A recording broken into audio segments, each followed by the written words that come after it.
Let's start with third lecture on microprocessor, and in this we found that actually we are going to architecture of microprocessor. If we go to the in-depth of microprocessor or microcontroller, they are nothing but typical circuits, and here we can see that we are using either TTL logic. These are very often they ask you question, especially in the competitive exams or any other exams or even university exams. Transistor logic is being used, or emitter coupled logic is used, and most popular is complementary metal oxide semiconductor. This is the most expensive one and most available one nowadays. Because we have many advantages, I'll discuss separately in digital issues in separate topic, and this is having hundreds of advantages than other both of them. But in the beginning we started with LTTL, transistor logic, and power consumption in this is more and speed is less in comparison to others, and this is also having a better advantage, but emitter coupled logic is slowest in comparison. Mostly in exams they ask you which is highest and which is slowest, so you can design accordingly, answer accordingly, and this is the fastest, though expensive but fastest. So we in designing always consider the fastest implementation. So these are the technologies we use for making chip. Now in the beginning we started with Intel 4-bit microprocessor, that was known as 4004 in the beginning, in the start of microprocessor concept, which is obsolete now, so we don't need to go in depth of this. 8-bit microprocessor was another one which in present day is not existing, so this also becomes obsolete. So you might be asking why I'm discussing all this, because there can be some questions asking you how actually it works, and apart from this, for knowledge also, if you understand 4-bit microprocessor, your understanding of present day 16-bit or 32-bit microprocessor will be much easier. You can easily understand that. 16-bit microprocessor, which is our 808-bit, is actually 8085. This microprocessor is not fully obsolete because of knowledge, so we call it 8085 microprocessor, and this is not in use nowadays, but this is the history of our microprocessor, and with which understanding goes very well. So I'll explain you exactly what is 8-bit microprocessor first, and then we'll slowly enter 8086, that is 16-bit, and which is in most of the university syllabus. In some of the previous repeating students or some of the previous universities, some of my students are already having previous year's syllabus, and they would be having this included in the syllabus, and some of the universities still now maintain this 8085. I discussed this even before. Now talk about 16-bit microprocessor. When I talk about my 16-bit microprocessor, so 16-bit microprocessor is actually the real microprocessor which is often used, like 8086 microprocessor. So we can call it maybe 8086, which we'll discuss in elaboration, but after understanding the basic foundations in 8085. 32-bit microprocessor is the advanced version of microprocessor. If you understand 16-bit microprocessor, which is 8086, you can easily handle 32-bit microprocessor, which is fastest microprocessor. This is one of the method of classification of microprocessor. On the other hand, we have based on application. We also discuss microprocessor based on application, like general purpose microprocessor. What is 8085, 8086, or up to Intel Pentium, the latest we have, or core, whatever dual core or whatever you have in market, you people know the name. All are nothing but this general purpose microprocessor. This is the first category based on application. They are mostly used in desktop or maybe in the laptop. Then comes your microcontroller. You would be some of you would be surprised that how come I can categorize microcontroller as a microprocessor. Yes, of course, microcontroller is nothing but a microprocessor only with a built-in memory and ports. Some ports are very important to understand microcontroller. and they have inbuilt memory, sometimes very extended inbuilt memory and sometimes very mild, but most of the cases they have very mild memory and mostly used for like electronics display and maybe the application based, maybe the door of metro, and maybe small units like your automated systems. There you use microcontroller, so that in the chip only we can include the memory and we can program the memory in the microprocessor. I'll say, no, I'll not say microcontroller now. So in the memory itself will process and it will go accordingly. The advertisement, suppose a very big hoarding, electronics hoarding, and they use one microcontroller in it, and they use all the programmed system inside it, and automatically the pictures and even the audios can be displayed continuously. But all those electronics displays, you can observe them, they don't have a very huge memory. They have some certain values, and one advertisement, after that maybe 10 advertisement, after that it cannot work, it will repeat the same, because the programming is made so that they can be repeated as limited memory. Then special purpose processor, this is DSP processor, DSP microprocessors. They are mostly used in mobile handsets. In mobile we have signals, or any communication devices are using digital signal processing microprocessors. And the application specific integrated circuit, ASIC chips are mostly used in industries. PLC, programmable logic control, where we control everything automatically, we use those microprocessors for handling easily automated systems. So if you have huge automated systems, suppose a bottling plant, and all the machines are controlled by a microprocessor, and in that we use the specially application specific integrated circuits. Or even in your fighting jets, and maybe high technology device of Air Force or Army, they use all these chips, and they are specific, means depending on the situation. You'll be surprised to know Mercedes is having 33,000, I don't know latest, I'm telling maybe an old story, 33,000 microprocessors or microchips or microcontrollers in it to make it automated. So those are actually application specific integrated circuits. Nowadays the application of this become more integrated because of artificial intelligence. Many things are being artificial intelligence, and they have specific circuits meant for this, and those we call as application specific integrated circuits. Then we have very important topic, reduced instruction set computer or RISC processor. They are actually first started in Berkeley University as a research project, and they have been using the reduced instruction. By saying this, I mean to say, while using instructions, they found that some of the instructions, about 10 instructions, are continuously repeating. So once they wanted to reduce the huge number of instructions, they use those 10 instructions. I'll go in details of everything. This is just beginning, so you get habituated to all the terms, because RISC and CISC are very important in exam point of view. They do ask lots of questions from CISC and RISC, so you have to understand it very clearly. I'll go in details later, but first preliminary knowledge. So reduced, name itself is enough to tell you, reduced instruction set computer processor. That means we use about 10 instructions repeatedly, prime instructions, and those are going to perform all the functions. How? Because we use 5 parallel pipeline. They use 5 parallel pipelines. Means something for memory, something for other unit, something for other unit, and separately they spread the instructions. Means all memory instructions are given in memory and register instructions are given in register. They use also many general purpose registers. After explaining architecture of the microprocessor, the concept of register or general purpose registers or memory, how it works, will be further more clear, and today I'm trying to finish them, but let me see how much I can cover.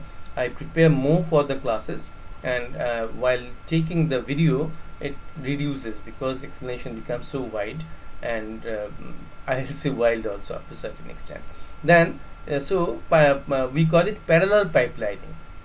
Means we give every instruction separately, and only with 10 instructions the whole job is done.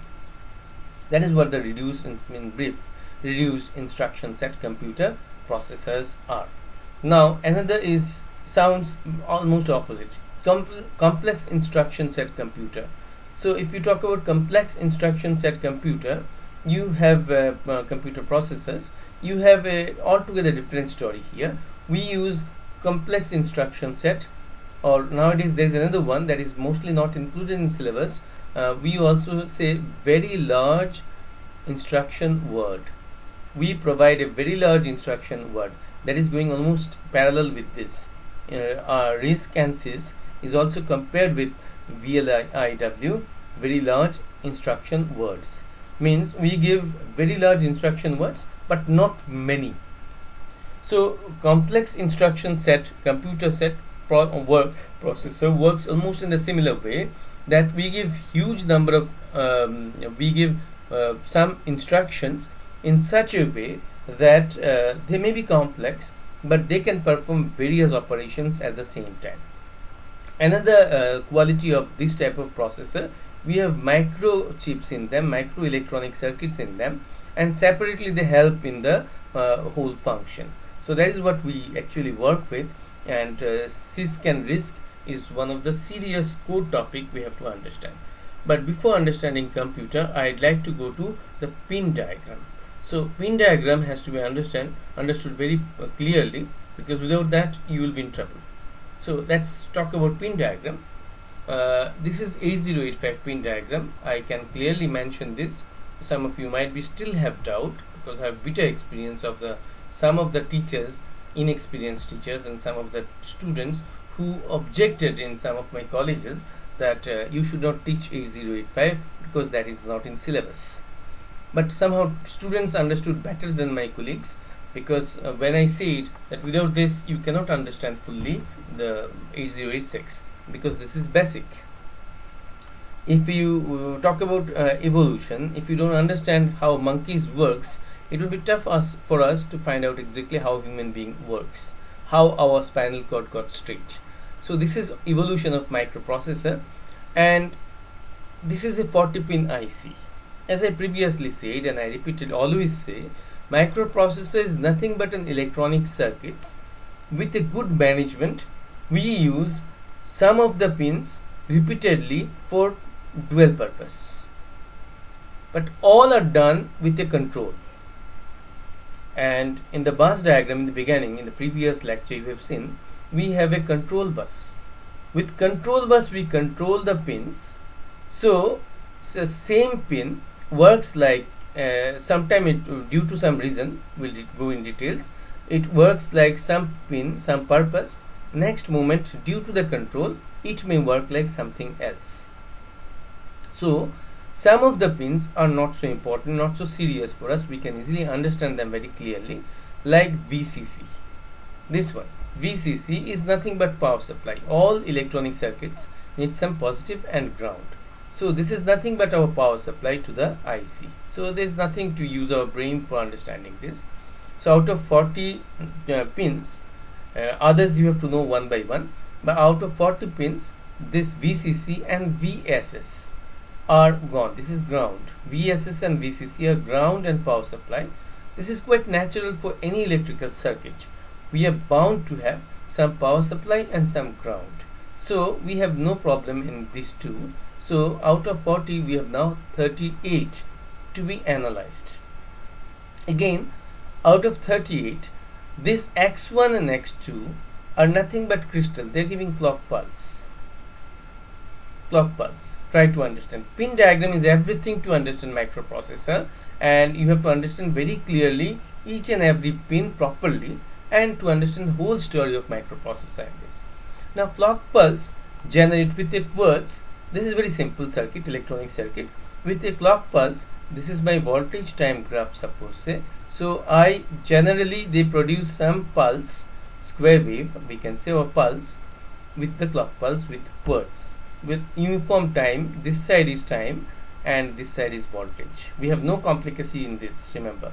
It's a very typical and primitive circuit at your level. So this is my clock pulse. I could not make the space equal, but this space will be always equal of the 0 and 1.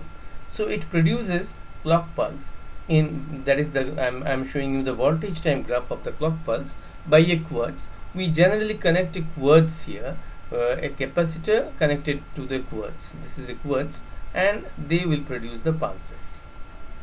The question may arise to your mind that why we need clock pulse. Clock pulse is everything for controlling the 8085 or 8086. Remember, whatever I explain here, all the concepts will be carried forward to understanding of 8086 or even Pentium. All microprocessors are basically working in the process of 8085, and 8085 is the simplest possible microprocessor of on our knowledge. Another advantage in this microprocessor we have, it has got an 8-bit and 16-bit function at the same time. So this is one advantage we are going to use here. So our understanding of 8-bit and 16-bit will be much more clear. I'll come to that later. Now let's discuss what happens with x1 and x2. They are giving just clock pulse. Clock pulse is like a support to the signals wherever you have the inputs. In these you have inputs. I'll come to this later. All these are inputs, and these inputs has got the structure that we talk about. The control is actually done by clock pulse. This clock pulse like this is put in this, and depending on the high or low, we have programmed the microprocessor to work accordingly. You can see here, this is high and this is low. Read, this is nothing but read instruction, and this is giving a bar on this. That means it works normally in 0 condition. This condition is 1 condition, and this is 0, this is 1, this is 0, and this is 1. We have machine cycle. We'll discuss this later in details. And suppose say in your input, mostly we have input in this A0 to A15. We have 8-bit because our microprocessor 8085 is 8-bit. So we have this 1, 2, 3, 4, 5, 6, 7, 8. This is 8-bit input. We provide 8-bit input. Input can be, now I'll draw the graph of our input also here. Suppose say this is my voltage, and this is my another input is also in terms of voltage, because this is an electronic circuit, so it will work accordingly. My input voltage is somewhat like this, suppose say, like this, like this, like this, on. So I say this is 1, this is 0, this is 1, this is 0, this is 1, and this is 1. And according to its matching with the I have done the diagram bit tilted, matching with this, when the input is 1 and clock is 0, the meaning the interpretation of 8085 will something, and when this is 0 and this is 1, the meaning will be something else. So the same pin can be used for various purposes. We have another means also, ALE. I'll come to that later. Let me go in sequence number wise. Reset out, we can reset, that's a press button. We can reset in, you can see reset in is 36 and reset out is pin number 3. So they are correlated. To reset the whole system, we give reset in, and reset out we give reset out. So these are the 2 pins, again not leading to any complicacy. Then comes SOD and SEED. These are 2 very important, very important concepts of our pin microprocessor.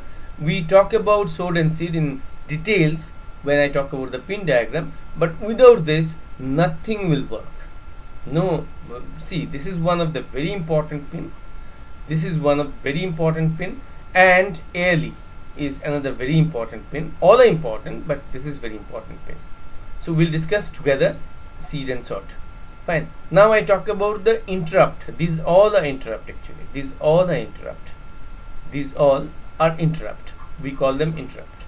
Interrupt means your system is working, and all at a sudden some other things are required. So in that case we discuss about interrupt, and they have a list of priority.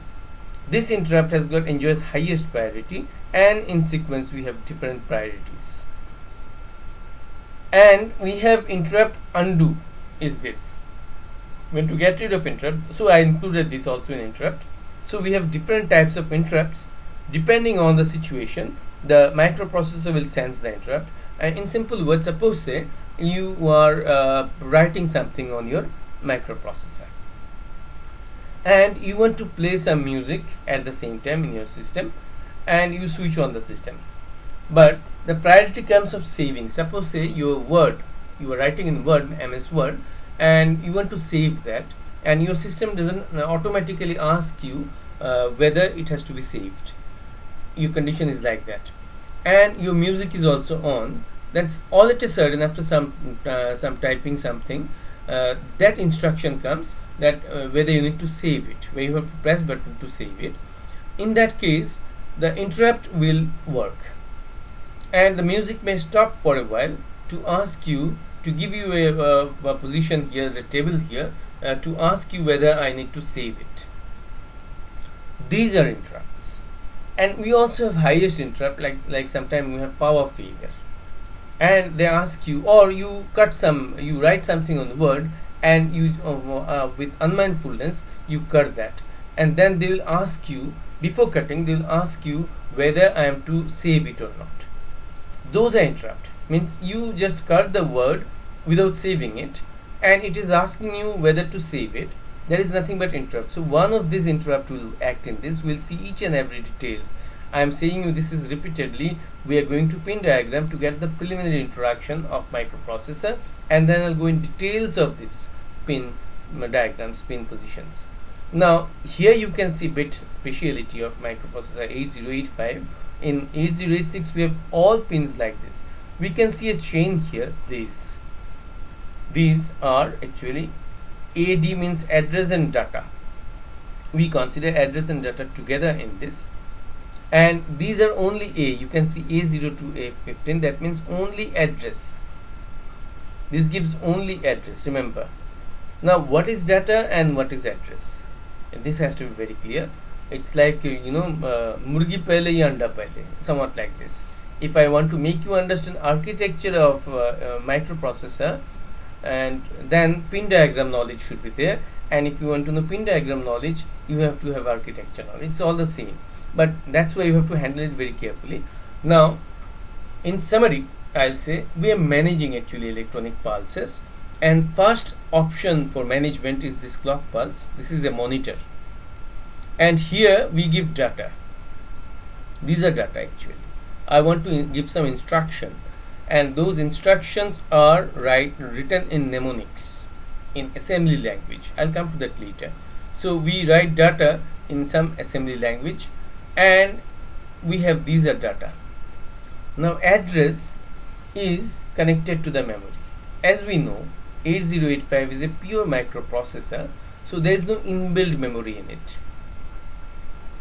So all the functions done by this microprocessor is either saved in some memory, or we also have inside, we have some memory, we call it cache memory. That memory is the registers of the memory. Well, architecture will see how registers are there. The 6 registers, high and low, means we have 16-bit registers in most of the cases, and they are also responsible for storing the address. And we also have stack, a library sort of thing, memory inside this, which also stores. It will be not justified to claim that 8085 or 8086 has got no memory at all in this. Yes, they do have memory, but no any extended memory. They have calculated memory. Some of the memories are like ROM. They work, I cannot claim them ROM, but they work like within the chip, and performance, only for performance. They don't have a very huge capacity. But we also have a stack. We also have a stack is nothing but a library where address is being stored, and we have a pointer. When I will coming to assembly language, we'll discuss, to point out those addresses. So suppose say you want to add two numbers. So what do you do? 1 plus 1 is equal to 2. I'm giving the simplest possible example. 1 plus 1 is 2, and that you want to execute in this 8085. So you give 1 in the in this 8 bit, in this address and data, sorry, in this you give 1, whatever the instruction for 1. Suppose in binary 1 is in 8 bit because these are 8. So 1 2 3 4 5 6 7 8. So 8 bit instruction 1 will be 0. Suppose say I'm giving any rough without calculation, and this is my 0 0 0 1. Suppose say this is my 1. I give it. You can calculate in digital system. We'll discuss this, how to convert this, and some of you already know this. I'm not sure. I didn't calculate anything in a proper method, but I'm just giving random. This is 1, and you want to say first you give this. The process should be, after giving this input 1, you have to give instruction add. So where does this 1 goes? It has to go to some memory. So normally inside the microprocessor we have accumulator A. It's a register, 16-bit register. So in 16-bit register this will be stored, and then I'll give instruction for add. For add we have some specific instruction, some design set like this.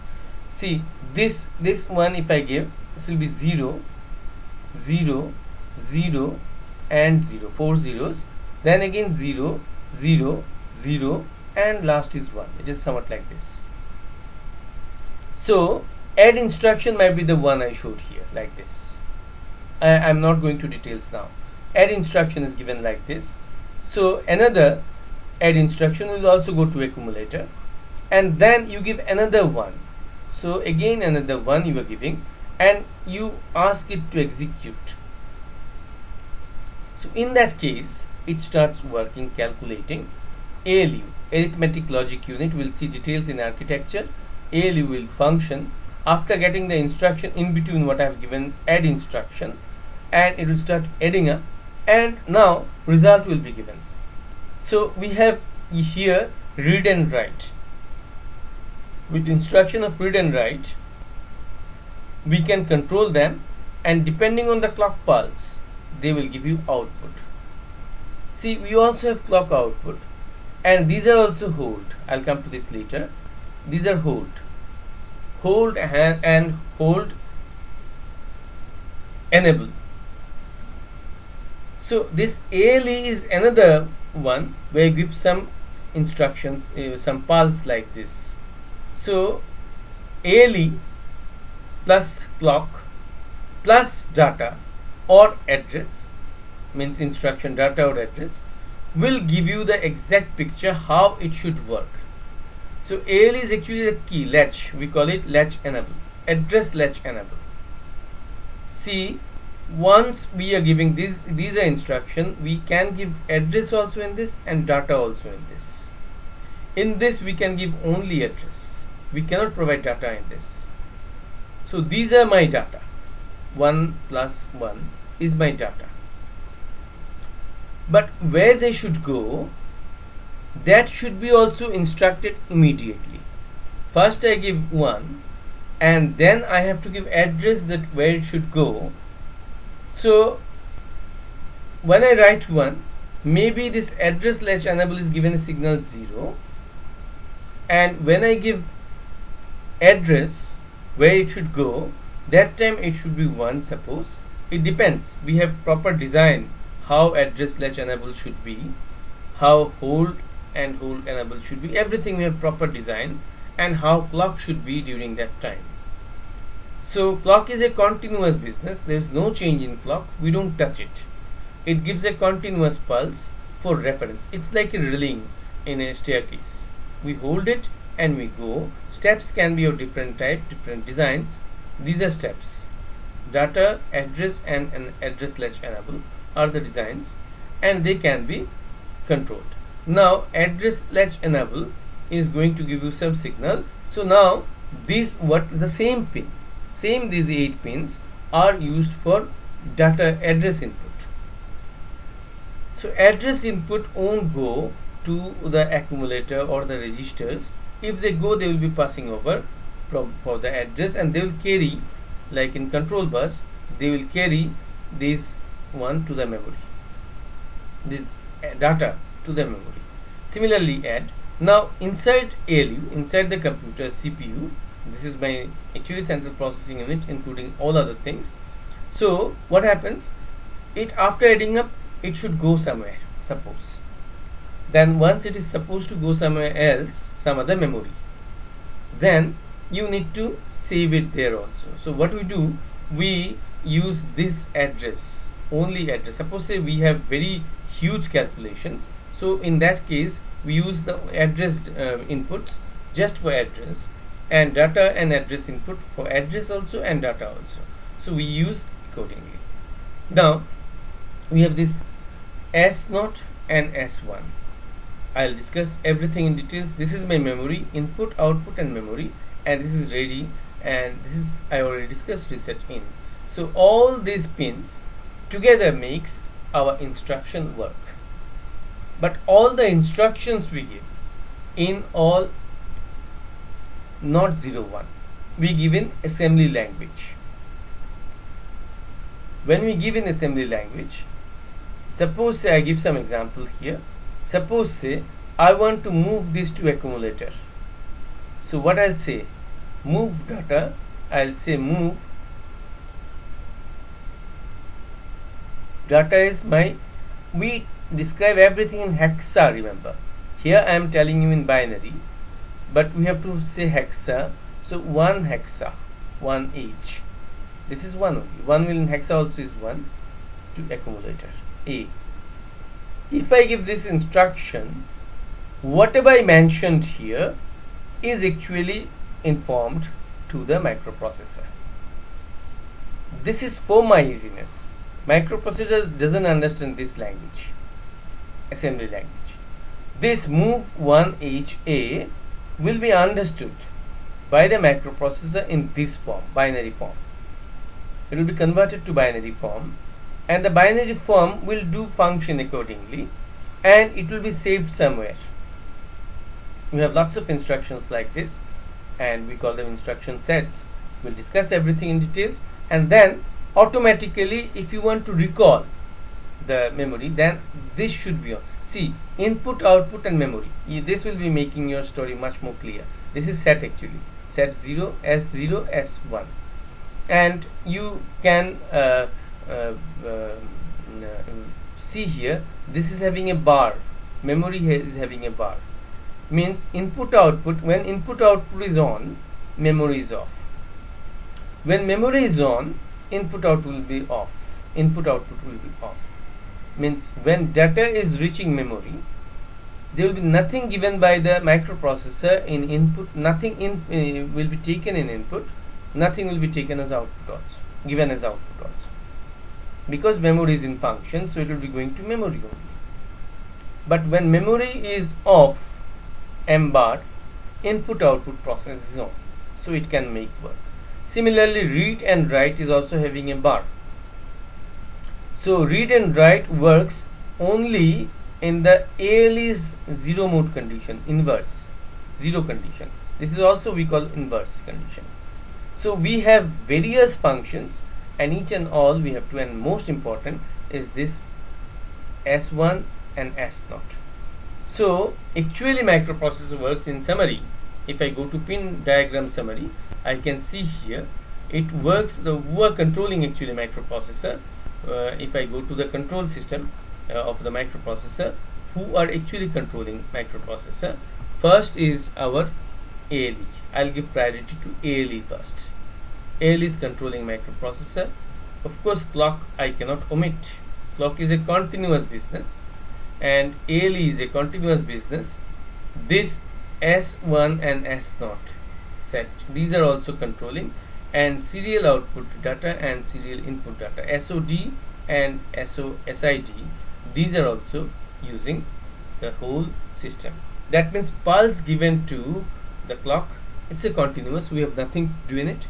This is beyond our control. Automatically some pulse will be given. You must have heard while buying some computer, some people are having this bit extra knowledge. They say, what is speed of this processor? So this is these many hertz. they actually talk about clock pulse. If it is faster, if clock pulse is faster, then there is high chance the whole system will be faster, because to a fast moving pulse system of whose pulse capacity in ALE or SI or SO or SOD or SID are faster, even they can bear faster pulses in address data inputs or only address inputs, so they are going to be faster. So we talk about that fastness of the clock pulse. So when your system is on, then fine, clock pulse is acceptable. But you all have seen inside a CPU, the computer processor, we also have a battery always inbuilt, and that always maintains your clock pulse on even when the system is off. And clock pulse is continuously on, because any miss in clock pulse will create problem in counting. And you must have seen we restored the computer. When you restore the computer, you actually go back along with the reference of the clock pulses. There are many things. It's very interesting topic actually, how we manage. Microprocessors as a subject is nothing but management of electronics, pulses. We are managing pulses in a very smart way, and day by day we are increasing our speed, we are increasing our performance of the computer, and only smartness is working in this. So this is our first topic of our pin diagram, which is very important for you all. Now I'll go to the architecture, but I'll give a touch to architecture, because next day I'll discuss about the architecture. You can see here we are discussing about architecture in details, and architecture will be taking a separate class, because it will be injustice to discuss about architecture in quick go. But today, as I discussed already with you, pin diagram, so at the same time I'd like to discuss the architecture. We have different architectures. You have seen right now we have CISC, RISC and various other architecture.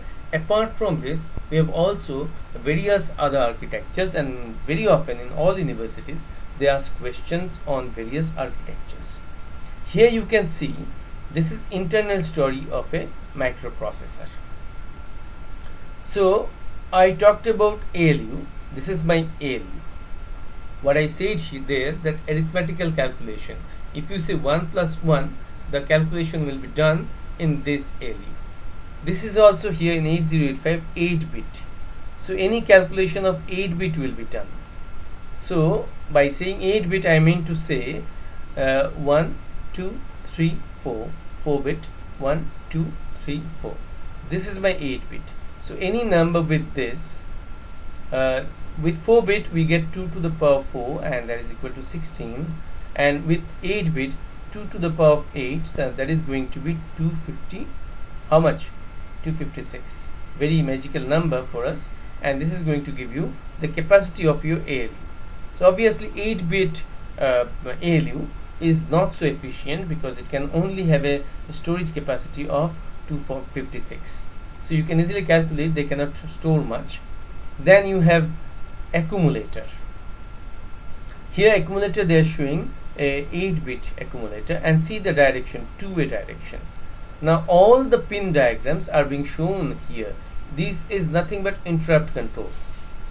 Interrupt control is directly, this is my data bus. So all data bus will carry data, and we have 8-bit data bus in 8085. And see here, this is serial control, input output control. We have serial input data and serial output data. So this is serial control and interrupt control. I categorized in pin diagram also, these pins are separate. So all interrupts will be sensed here two-way. There can be some interrupt derived here while calculation. Suppose say this is going to be excess. You give some number which is beyond the capacity of my my ALU, the accumulator, or the temporary register, which is also 8-bit here. So it will be sensed by the ALU, and it will be given by the from here it will go and sense to the flag. This we call it overflow. Details, discuss details about overflow here, and then it will be sensed and say no, it is not possible. So in return, this will give instruction to the data bus that you stop. It will give instruction to the interrupt that I have to stop now. This is error. Similarly, this data bus can also take over to serial input and output control. Serial input output control is a very serious factor because this gives after calculation. Suppose you are giving 1 plus 1 plus 1. So first 1 plus 1, first two 1 plus 1 should be added, and then comes your second one, third one. So this is controlling that. So they make in pipeline. We have in details study, we have to understand pipeline technology in architecture of microprocessor in details. So this is making the priority which should be given what. So serial input data will control this, and serial output will, suppose say the calculation is done, after calculation it has to go to the output. So serial output data will give you control will give you the output depending on the sequence, because first if you say, suppose we are doing calculation 1 plus 1, we should tell it to be 2, and then we multiply this 2 with another 2, and that should lead to 4. So what are the input data we are giving? We are giving 1, we are giving plus instruction, and we are giving 1. This is actually not output, input, this is an output. This output should be multiplied with data. So this is an input again. So this should be in pipeline, and this multiply symbol also should be in pipeline. So serial input data will hold till this addition is done. This will be holding this product and instruction and to instruction. And suppose say first it has to give 2 serial output, so it will give instruction 2 first, and then it will give 4. Suppose say it is not working properly, it may happen it will give 4 first and 2, and you will take wrong answer in that case. So it has to be very systematically ordered. Now we have various other aspects. Today I am giving just preliminary look of the architecture. I have to give a separate lecture for architecture separately. Now here we are talking about control units. You can see the clock pulse is coming here and clock out is going here. Clock out is required to check whether your clock inputs are okay. Sometimes you want to interface your microprocessor with something else, and that device also should have same clock pulse frequency or multiple of the clock pulse frequency of this device, this microprocessor. In that case, we need a clock pulse out to check whether the pulse frequency is suitable for any other device, or sometime we want to manipulate, then also we need the output of the clock pulse. That is the only purpose of the clock pulse. This clock pulse out is not going to inside the microprocessor anymore. Apart from this, we have our control, another control. We just ready is the one where we can control. This is not interrupt, remember, ready and reset in are not interrupt, but sort of interrupt you can call them. This is status. So strict control we have ready, read and write, and ALE. ALE, as I discussed earlier, this is one of the crucial topic we have to understand in details, because this gives instruction to after which the data and address is sensed by the microprocessor in the input. Now you can see here address buffer A15 to A8 to A15 is our address buffer in case you need more address, because sometime while arithmetic logic or some other logic, it may happen the address is going beyond the capacity of our 2 to the power of 8, that is 8-bit logic. In that case we need to go for 16-bit. So we need to go for a memory 2 to the power of 16, whatever value comes, 500, and that value has to be added here. So this address, hence the name address buffer. So address buffer is giving you this, but this is my address and data. We call it latch also. ALE controls this fully. If this is on, it will be considered as address. If it is off, suppose I am random saying, and this will be. This is my register, which is also a memory. So we have all 8-bit separate, and separate register A, B, C, D, E, F, and G. We have L address registers.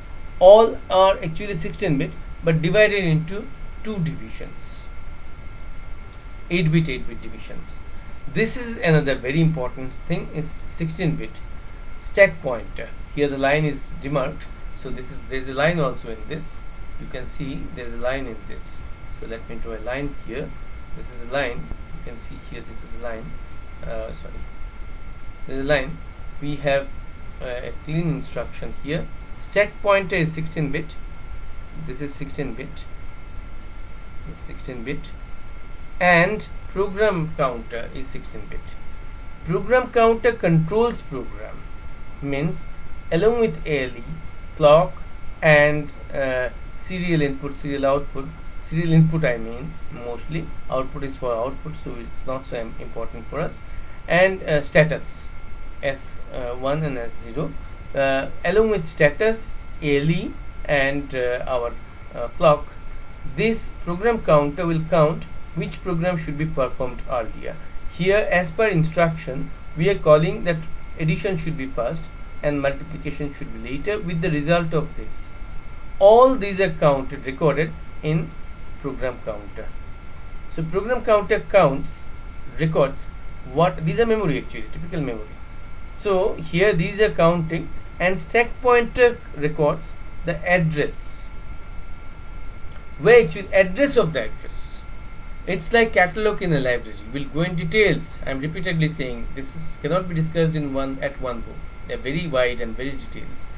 To understand it properly, stack pointer is actually talking about address. It's like catalog of a library.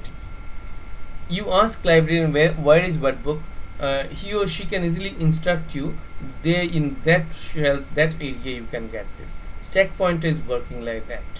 So it points out where exactly the address is being stored, and it's a name stack because we have a memory stack like this in this. So these are the stack. So first this will be filled.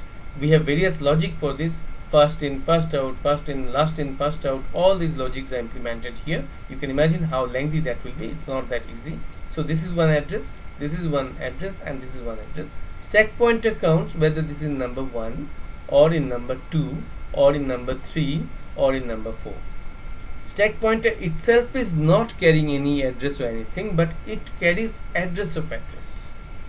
And address are these registers where the things are stored, or even outside the memory, separate external memory you have. In external memory you can store them and keep record in stack pointer. Because a library can be a big one, and some of the institute can hire a library outside their campus because the size is very huge, suppose say, but the record of those books in that outside library will be in the stack pointer inside the institution, because otherwise they cannot find out where is what. That is the reason of stack pointer, and program counter controls everything. Now here we talk about the directions. These directions are very important. We have to go in details of these directions, and this is how we talk about our microprocessor basics architecture. And next time I'll first discuss with different types of the functions separately in exam point of view, pin diagrams, how they work, and how you should know exact details. Now I'm giving a brief, and you will go in details of all the topics, all the terms of my pin diagram and how they work, and then we'll go to different architectures of microprocessors, and we have various of architectures, and after knowing that we'll directly go to the instruction sets, how they work, assembly language, how it works, and along with this we'll continuously come with all this. I didn't discuss everything in details, so next class I'll give emphasis only to the architecture, nothing else. Thank you very much.